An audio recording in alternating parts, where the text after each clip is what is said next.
So 4 big, fat problems. The first I'll call the financial problem, the finance problem. And this is really what I mean by this is the problem within the financial sector. And I'm going to be a bit superficial here because I'm going to go through lots of both economic thinking and also economic history. But what I mean by this is a kind of financialization of finance. In other words, finance is financing finance.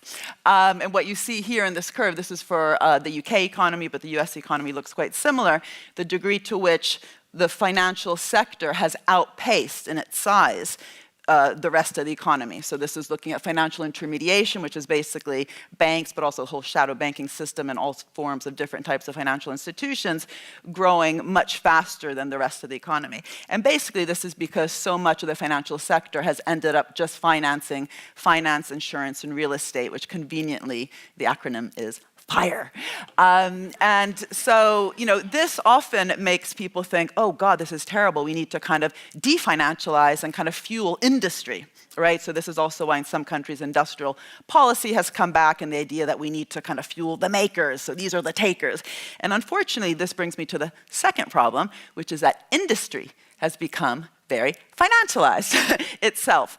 And by that, I mean that increasingly in many large companies, and this is data here for 466 of the S&P 500 companies, the profits being earned are not actually being reinvested back into production, back into the workforce, human capital and skill, research and development, but used for exactly the kind of things that Larry Fink was, in theory, warning about. So things like share buybacks. And so this data here shows you that between 2008, so after the financial crisis, to 2017, these 466 big companies spent over $4 trillion in share buybacks, which was equivalent to 53% of their profits, along with $3.1 trillion as dividends. And this would be fine as long as they were also, again, reinvesting back in. But that yellow bit there, which is the reinvestment back into production, including skills, has been falling.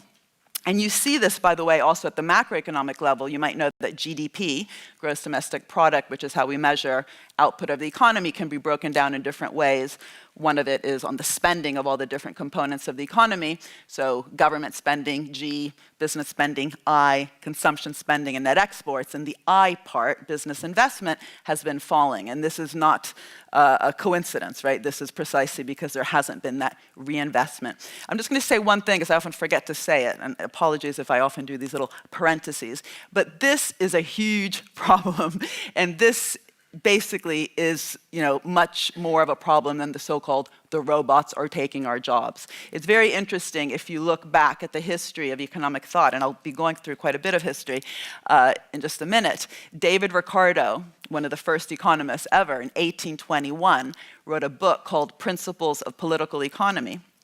And chapter 31, don't ask me how I remember these details. I can't remember what I did this morning, but chapter 31 of this book that he wrote in 1821 called On Machinery, he warned that this rise in machines were displacing labor, and he was very worried about the effect that the rise of the machines, today's robots, would be having on employment and wages. But what we ended up having for basically 200 years, and it kind of stopped around the 1980s and onwards, was that as long as profits were being reinvested back into the economy, it kind of didn't matter. Machines, yes, took jobs in one part of the economy, but as long as profits were invested, they reappeared in other places. And skills were also formed as an endogenous function of that investment process, right? Skills don't only come from from government training programs.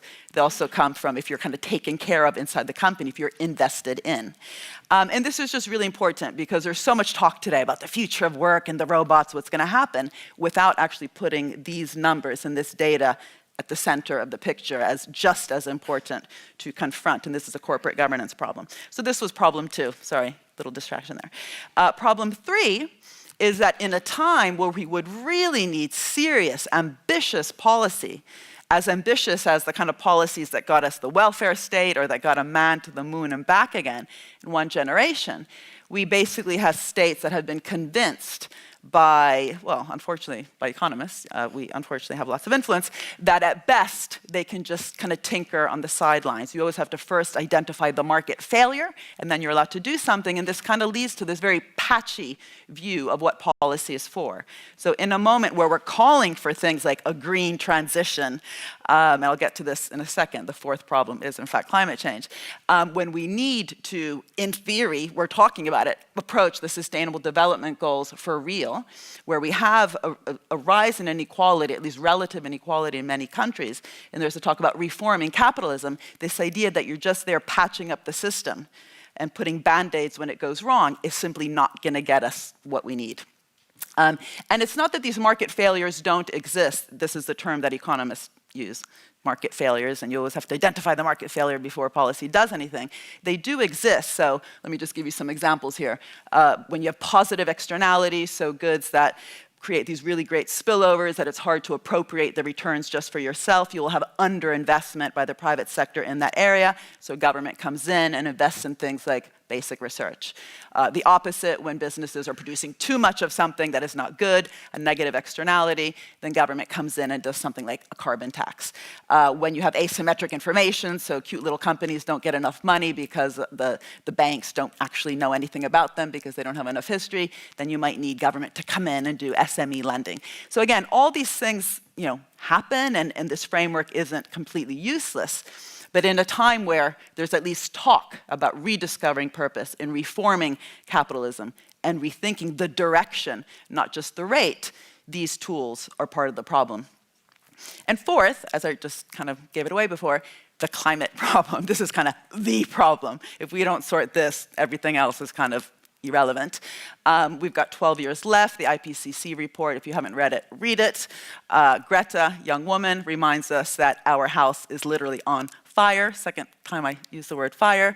Interesting, you can use it both for climate change and the financial sector. It's probably not a coincidence. And unfortunately, it's not just that there's not enough spending on renewable energy. This also is data from the IPCC. So apparently we're only spending about 20% of what we should be in terms of really getting a renewable energy revolution going. But green is not just about renewable energy. It's really about transforming how our economies work. So getting some old manufacturing sectors to reduce their material content. In the history of capitalism, we've often required real kind of bold demand-side policies, not just that supply push, and we're not getting those.